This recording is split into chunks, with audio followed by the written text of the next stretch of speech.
오늘은 성령 강림 후 첫 번째 주일이면서 삼위일체 하나님의 신비를 고백하는 삼위일체 주일입니다. 오늘 본문 역시 요한복음 본문이고요. 니고데모가 예수님을 밤에 찾아가 만나고 나눈 이야기를 함께 나누려고 합니다. 니코데모스라고 하죠. 백성을 이긴 자라는 뜻의 그리스식 이름을 갖고 있는 사람입니다. 요한복음에 3번 등장하는데 오늘 말씀에 따르면 그는 바리새인이죠. 유대의 한 지도자였고 교사였습니다. 또 7장 50절을 보면 예수님을 옹호하는 사람이었어요. 율법 규정을 언급하면서 예수님의 체포를 반대하는 사내들인의 한 구성원, 사내들인 의원이었던 것을 우리가 알 수 있죠. 그리고 19장 39절을 보면 예수님의 장례식 때 몰약에 향료 섞은 것을 100근 바친 사람, 그가 바로 니고데모이죠. 그가 그리스식 이름을 사용하는 것으로 볼 때 나름 개방적이고 온건한 그런 바리새파 사람이 아니었을까? 그래서 그 당시 힐렐파 소속이지 않았을까 추측해 볼 수 있고, 오늘 말씀 중에 그가 우리라고 이야기하는 것으로 볼 때 그가 속한 그 공동체를 대표하는 사람이지 않았을까 또 우리가 생각해 볼 수 있습니다. 그는 바로 앞장이죠. 2장에 일어났던 예수님의 성전 정화 사건, 그리고 그 뒤에 그 6월절에 예수님께서 예루살렘에 계셨고 그때 많은 사람들이 주님 행하시는 표적을 보고 그 이름을 믿었다고 하는 그 일련의 일들 때문에 예수님을 오늘 찾아오게 되는 거죠. 니고데모는 표적을 보고 예수님이 누구이신지 알아보고자 예수님을 찾아온 사람이었어요. 오늘 이야기는 이렇게 표적을 보고 믿은 사람, 니고데모가 성령으로 거듭나야 하나님 나라를 경험할 수 있다라는 그 놀라운 이야기를 듣는 이야기이죠. 그래서 그의 삶이 변화되는 사건의 그 시작을 우리가 보게 됩니다. 먼저 그는 왜 이렇게 밤에 왔을까 궁금하게 돼요. 전통적 해석으로는 그가 이미 그런 신앙 공동체에 영향력 있는 사람이었기 때문에 이목을 두려워해서 예수님을 몰래 찾아왔다라는 해석이 있죠. 또 상식적으로는 하루의 일과를 끝내고 여유가 생긴 시간대에 예수님을 찾지 않았겠는가? 그런 생각도 해볼 수 있죠. 아니면 그가 바리새인이었기 때문에 보통 밤에 그들이 토라 공부를 하고 신학적인 그런 대화를 했었지 않았을까라고 생각한다면 그에게 익숙한 시간대에 예수님을 찾아왔겠구나 생각해 볼 수 있고, 이렇게 생각한다면 그가 예수님도 랍비라고 생각하고 있구나.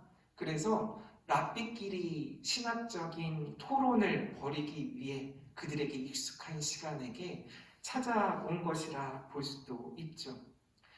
또 이런 생각도 해봤어요.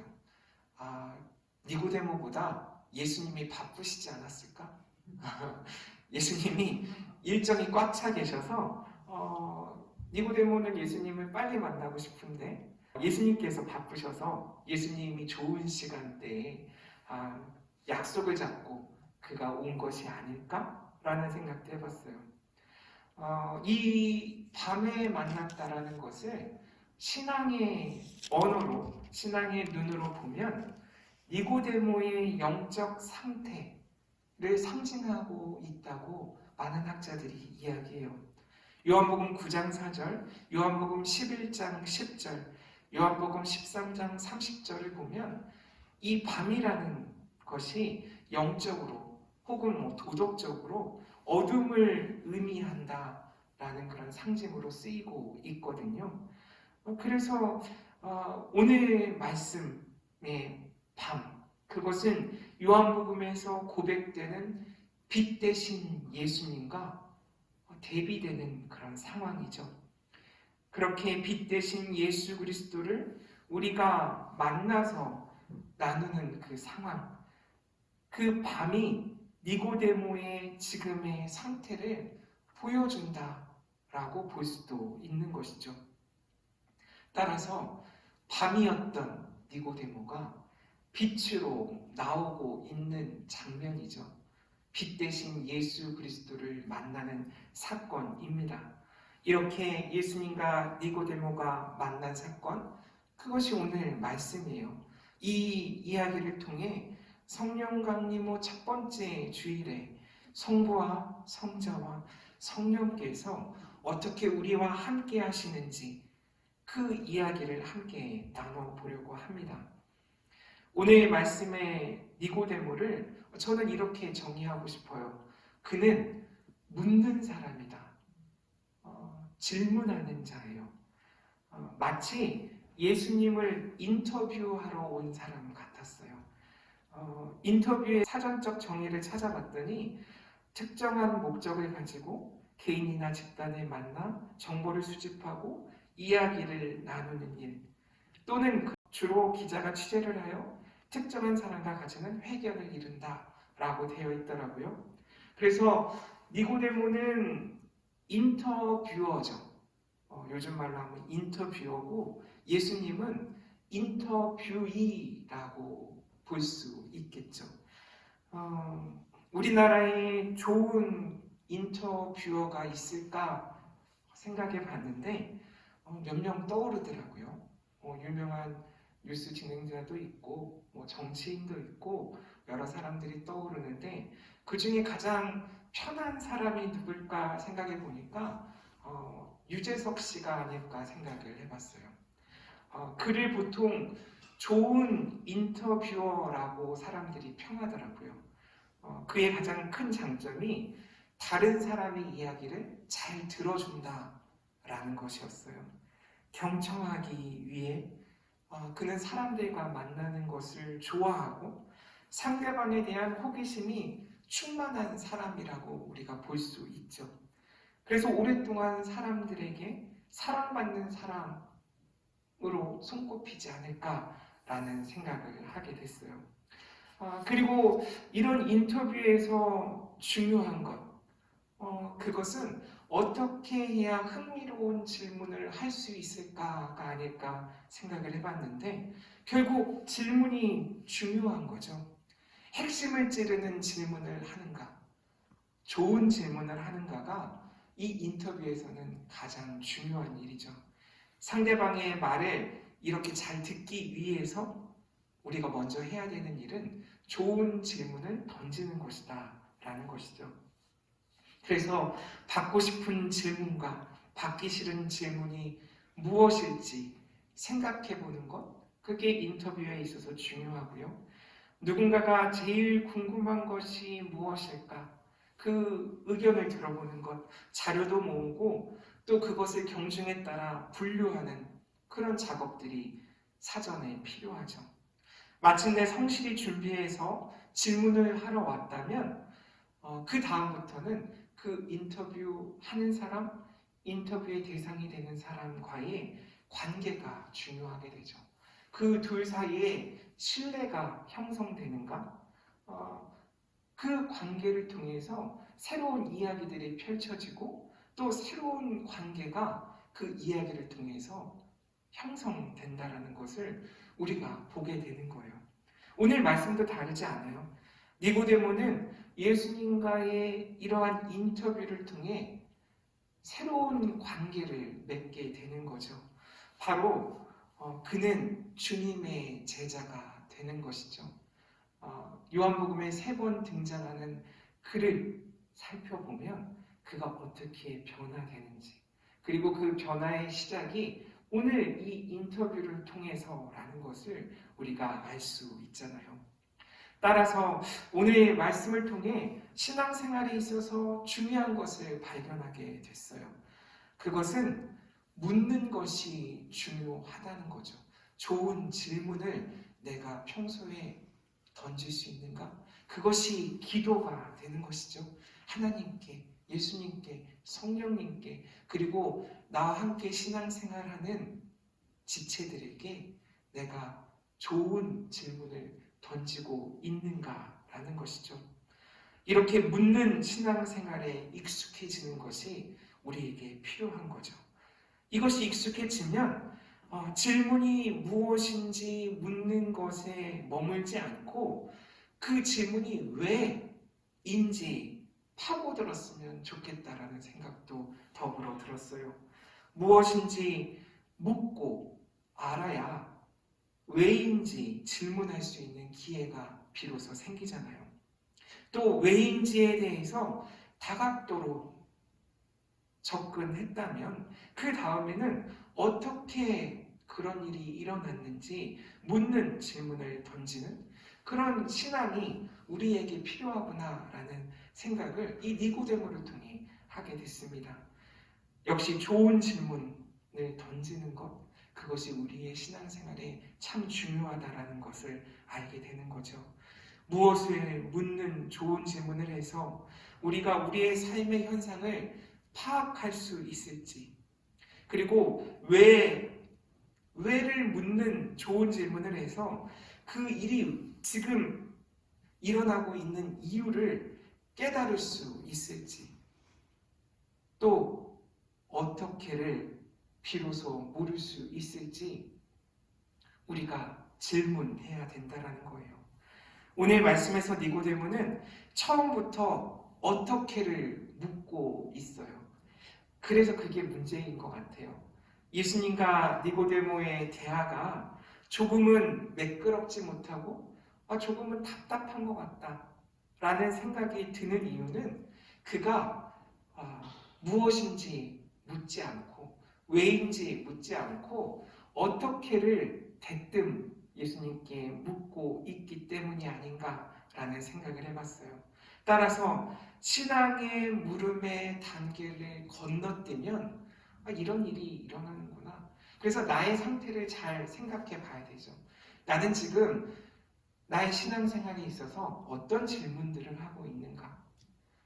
내가 나의 신앙생활에 있어서 만족하지 못하고 내 신앙생활이 정체되어 있다라고 생각하는 이유가 그 신앙의 질문을 제대로 던지지 못하고 있기 때문에 아직 나는 무엇인지 물어야 되는데 나는 왜인지 물어야 되는데 어떻게 나의 온 관심이 가 있어서 답보 상태에 있는 것이 아닌가라는 생각을 하게 됐어요.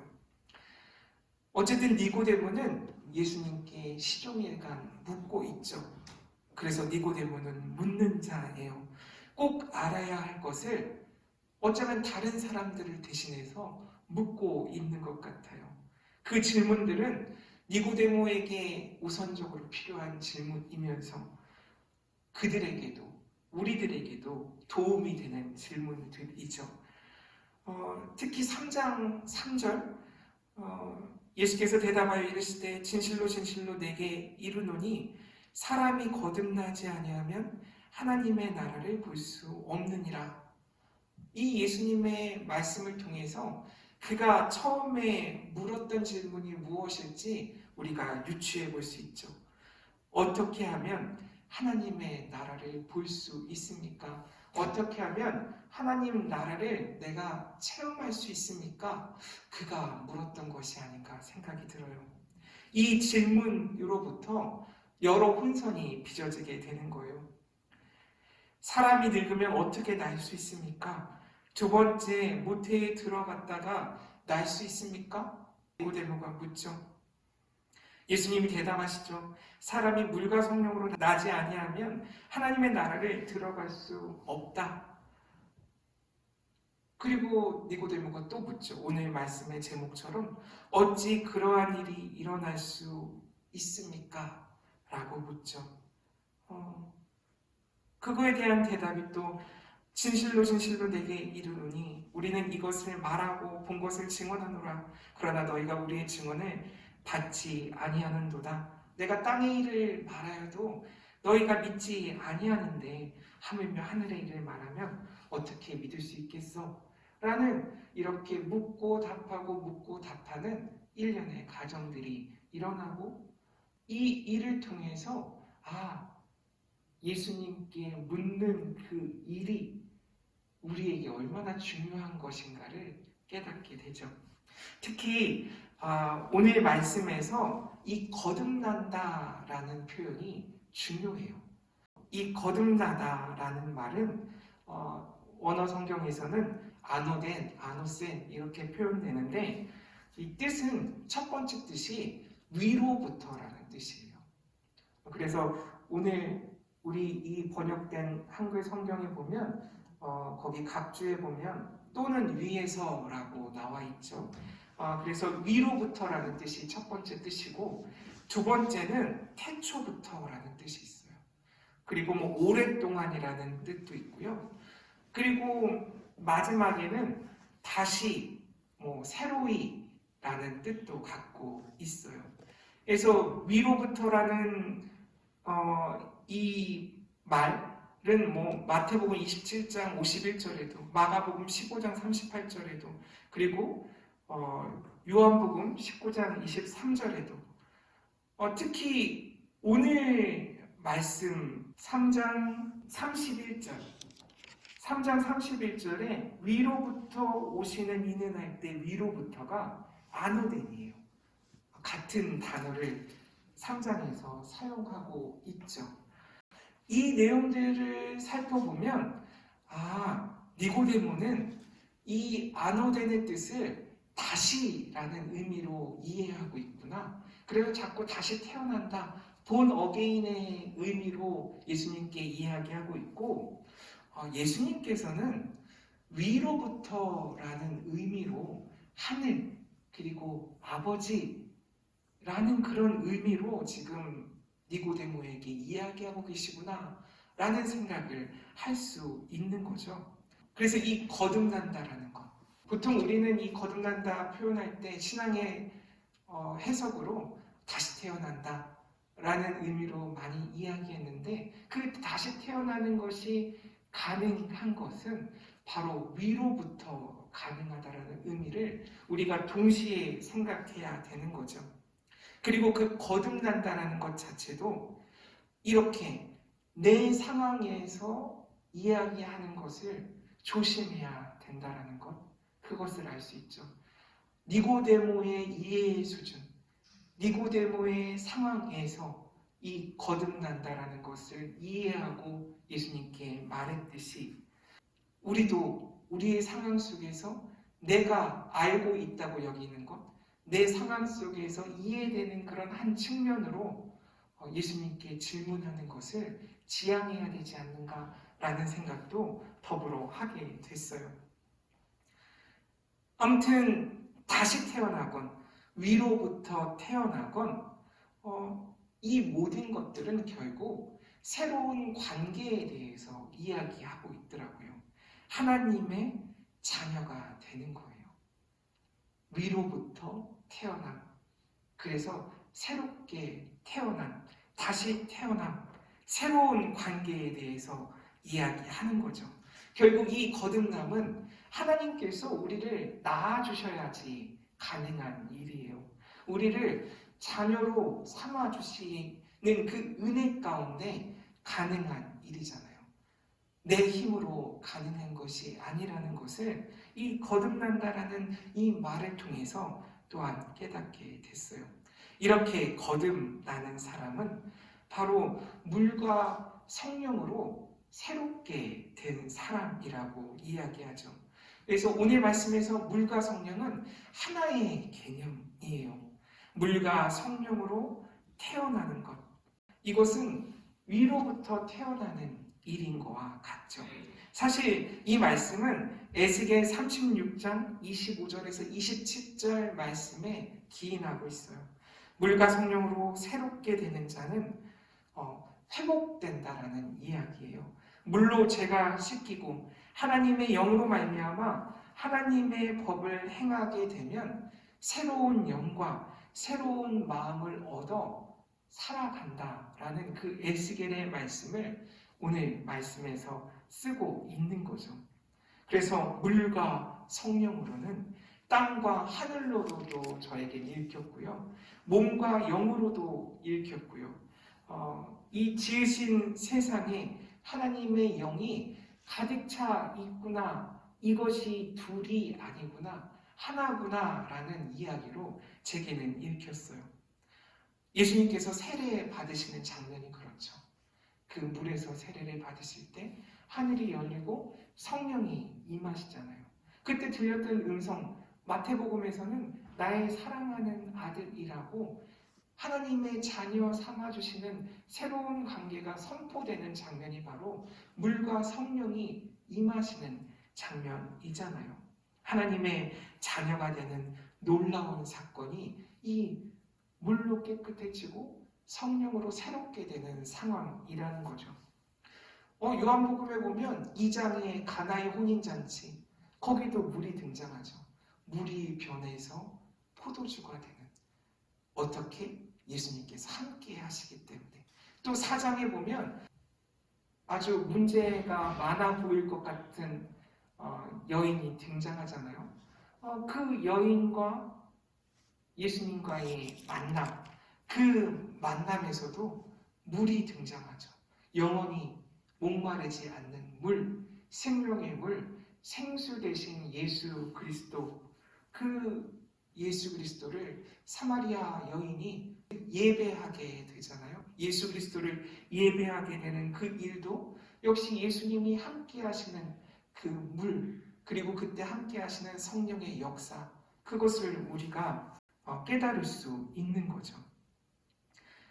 따라서 오늘 말씀에서 제가 깨달은 것은 이렇게 질문을 하게 되면 우리는 새로운 관계를 얻게 된다라는 그것을 깨닫게 됐어요. 따라서 삼위일체는 관계의 모델이구나. 이 삼위일체가 무엇인지 우리가 머리로 이해하려고 하면 정말 속된 말로 머리가 터질 것 같아요.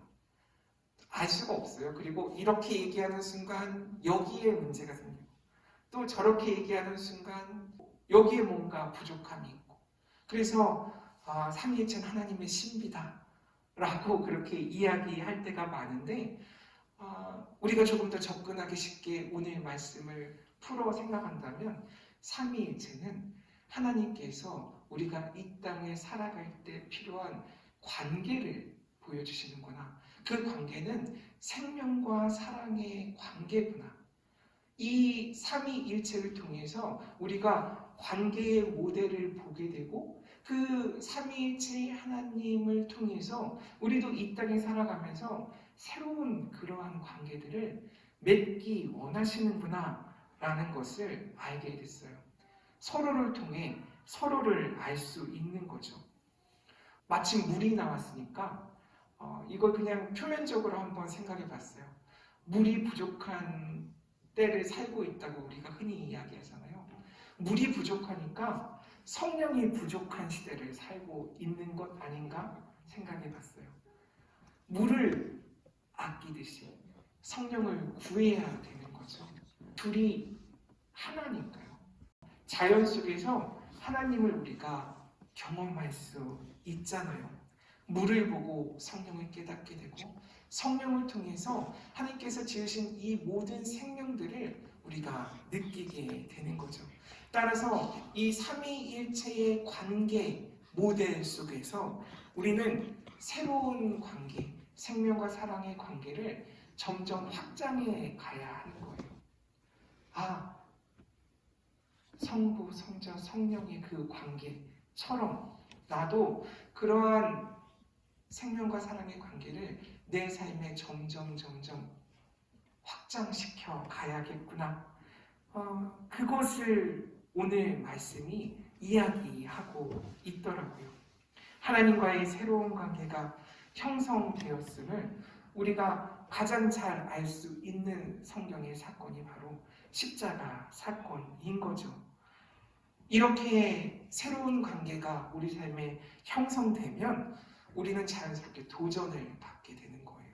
그 도전은 이론에서 실천으로 나아가는 도전이어야 하고, 그리고 지식에서 믿음으로 나아가는 도전이어야 되고, 호기심의 차원에 머물러 있는 것이 아니라 헌신의 차원으로 나가는 그런 도전이어야 된다는 것을 깨닫게 돼요. 그래서 하나님과의 새로운 관계를 통해 새롭게 보고 새롭게 알고 새롭게 증언하는 것, 그것이 믿는 사람들의 삶이구나 라는 것을 알게 되죠. 물론 오늘 말씀에서 하나님의 약속을 들었을 때 니고데모의 반응, 어찌 그러한 일이 있을 수 있습니까? 라는 그런 때가 우리에게 찾아오죠. 니고데모뿐만이 아니죠. 예를 들면 사라를 한번 생각해봐요. 하나님께서 그 늦은 나이에 이삭을 주시겠다라는 그 약속을 들었을 때 그녀가 어떻게 반응했는지 우리가 너무나 잘 알고 있잖아요. 에이, 설마 농담이시겠죠. 어찌 보면 비웃을 수 있는 그런 상황, 사라가 우리에게 보여주잖아요.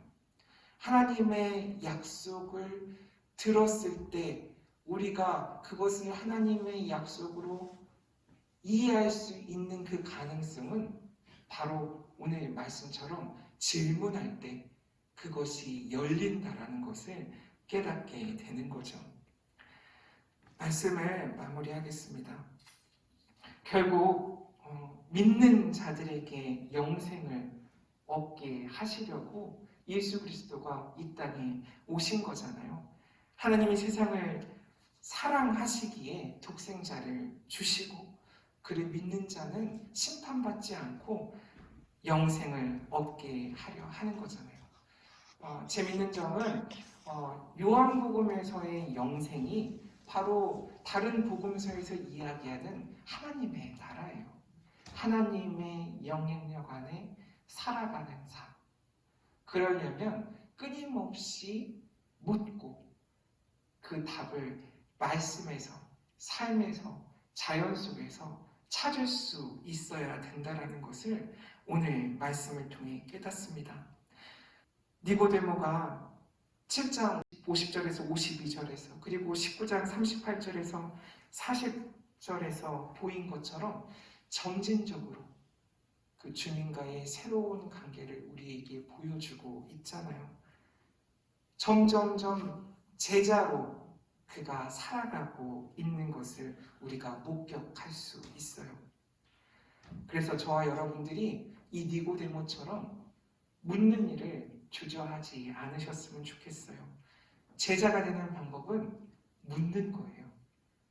그가 제자가 될 수 있었던 이유는 오늘 예수님께 물었기 때문이라는 것, 저와 여러분이 기억하시면서 그 물음을 통해 하나님과 예수님과 새로운, 그리고 성령님과 새로운 관계를 맺으시면서 자유로운 바람처럼 자유로운 성령의 사람으로 살아가시기를 주님의 이름으로 간절히 축원합니다. 기도하겠습니다. 하나님 감사합니다. 주님께 묻는 신앙인 되기 원합니다. 주님, 우리가 물을 때 대답하여 주시고 그 대답으로 우리가 살아가게 하여 주시옵소서. 하나님의 자녀가 되기 원합니다. 예수님의 제자로 살아가기 원합니다. 새로운 관계로 살아갈 힘을 성령님을 통하여 얻기 원합니다. 주님 함께하여 주시옵소서. 예수님의 이름으로 기도드립니다. 아멘.